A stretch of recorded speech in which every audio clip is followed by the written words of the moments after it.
Nah, jadi barang siapa berseru kepada nama Yesus Kristus, barang siapa berseru kepada Yeshua HaMasyiah, dia akan diselamatkan. Mengapa harus Yesus Kristus? Karena Kisah Rasul 4 ayat 12.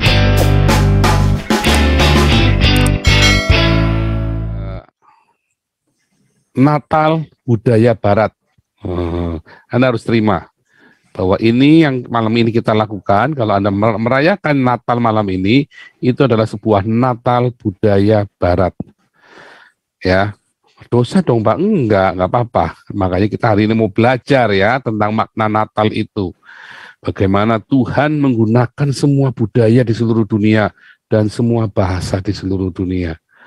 Ya, bahwa kita nggak perlu terpaku dengan satu budaya, dengan satu bahasa. Karena ketika kita firman Tuhan ini, ketika berita Injil ini diberitakan, menggunakan semua bahasa dan semua budaya. Namun harus terima kenyataannya, budaya Helenis ini yang lebih bisa diterima oleh orang-orang di seluruh dunia. Ya, tetapi ketika kita memilih menggunakan budaya Helenis di dalam kekristenan, maka orang-orang Yahudi nggak bisa terima. Sampai suatu ketika nanti jumlah bangsa-bangsa yang diselamatkan itu genap. Ya, nanti baru orang-orang Yahudi itu diselamatkan. Ada di dalam Roma 11 ya. Nah, itu nanti ada saatnya nanti, tapi bukan sekarang. Ya sekarang ini, sekarang ini saatnya udah mulai bangkitnya gerakan mesianik dan orang-orang Yahudi sudah mulai banyak yang menjadi Kristen. Ya, nah ini mulai bangkitnya itu sekarang. Luar biasa. Nah, hari ini kita masuk dalam tema Natal budaya Barat. Karena aslinya Yesus tidak lahir tanggal 25 Desember. Ya, tetapi tanggal 25 Desember bukan hari lahirnya Dewa Matahari. Tidak ada satu arkeologi pun yang mencatat bahwa 25 Desember adalah hari lahirnya Dewa Matahari. Yang ada 25 Desember adalah festival, ya, festival matahari. Karena tanggal 25 sampai tanggal 1 Januari adalah titik tergelap paling lama. Ya, nanti baliknya di tanggal 31, tanggal 1, lalu mulai terang ya, gitu. Cuman hari ini kita mau bicara tentang Natal. Bagaimana, boleh nggak merayakan Natal? Boleh nggak Sinterklas? Nah, itu yang menjadi masalah. Beberapa gereja sesaat langsung bilang begitu. Saya nggak merayakan Natal Yesus lahir 25 Desember. Saya sudah tahu dan saya sudah nulis buku tentang ini sejak 2015. Ya, tetapi saya tidak anti orang yang merayakan Natal tanggal 25 Desember. Nah, itu yang mau kita belajar hari ini sama-sama. Artinya, walaupun ada beberapa yang salah dan tidak setuju saya bukan tipe orang yang sesat.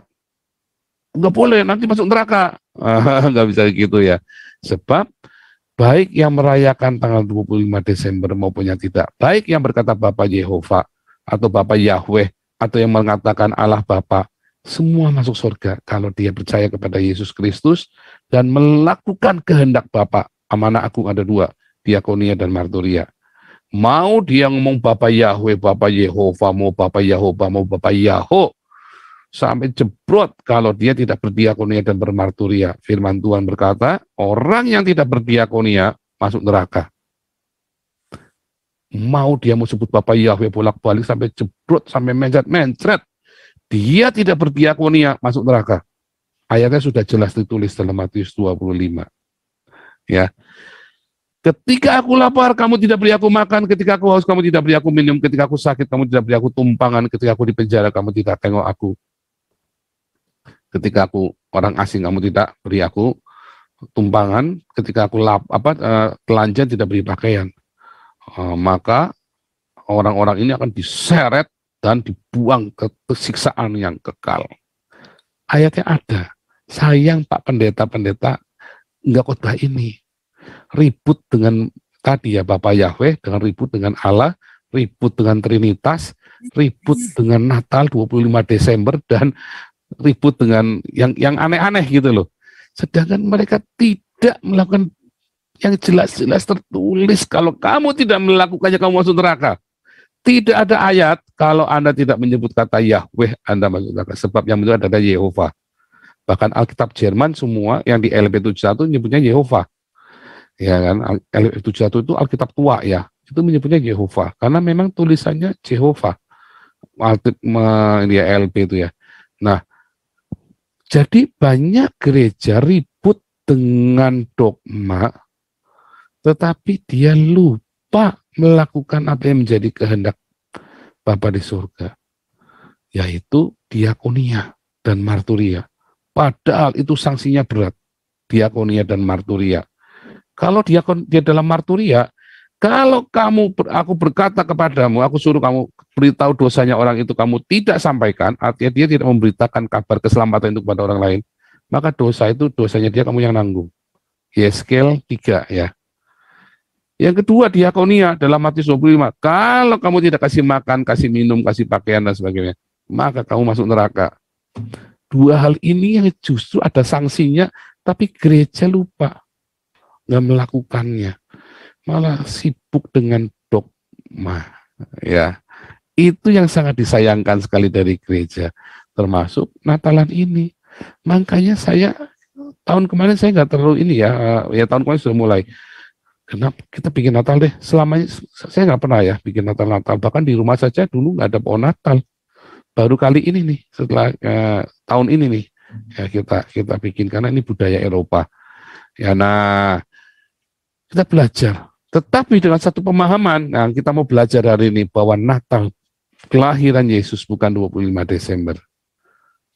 Ya, kita harus dengan satu pengertian. Nah, ini pernah saya ajarkan di kelas evangelis, tapi nanti saya akan ceritakan lagi, akan saya ulangin lagi di sini dengan ini ya, dengan saya coba untuk pelan-pelan.